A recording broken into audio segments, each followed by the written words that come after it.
சீதாவுடைய தங்கச்சியும் ஒரு நடிகைன்னு உங்களுக்கு தெரியுமா? 80s டைம்ல நட்சத்திர காதல் தம்பதியா பலர் பொறாமைப்படுற அளவுக்கு வாழ்ந்தவங்க தான் பார்த்திபன் சீதா தம்பதி.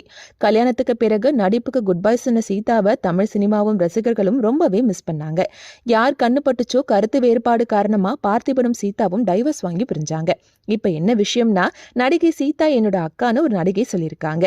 90s கிட்ஸ்களோட ஃபேவரட் சீரியலான தெய்வமகள் சீரியல்ல வினோதினி கேரக்டர்ல நடிச்ச சுஹாசினி தான் சீதாவோட தங்கச்சியாம். ஒரு இன்டர்வியூல அவங்க பேசும்போது, நடிகை சீதா என்னோட அக்கா, அக்கானா என்னோட அப்பாவும் அவங்களோட அப்பாவும் கூட பிறந்த அண்ணன் தம்பி. அக்கா ஆரம்பத்திலே சினிமாவில் என்ட்ரி ஆகிட்டாங்க. ஆனா நான் சினிமாவில் நடிக்கணும்னு முயற்சி செய்யும் போது அவங்களோட பேரை எந்த இடத்துலையும் யூஸ் பண்ணது கிடையாது. தெய்வ மகள் சீரியல்ல நடிச்ச போது எல்லோரும் என்ன ரொம்பவே பாராட்டினாங்க. எனக்கு பாடுறது ரொம்ப பிடிக்கும், பல மேடைகள்லையும் ரியாலிட்டி ஷோக்களையும் பாடியிருக்கேன்னு ரொம்ப பெருமையா ஷேர் பண்ணாங்க சுஹாசினி. எவ்வளவு பெரிய நடிகையோட தங்கச்சியா இருந்தாலும் அவங்கள இன்ஃப்ளூயன்ஸ் பண்ணாத சுஹாசினியை பாராட்டுறாங்க ரசிகர்கள்.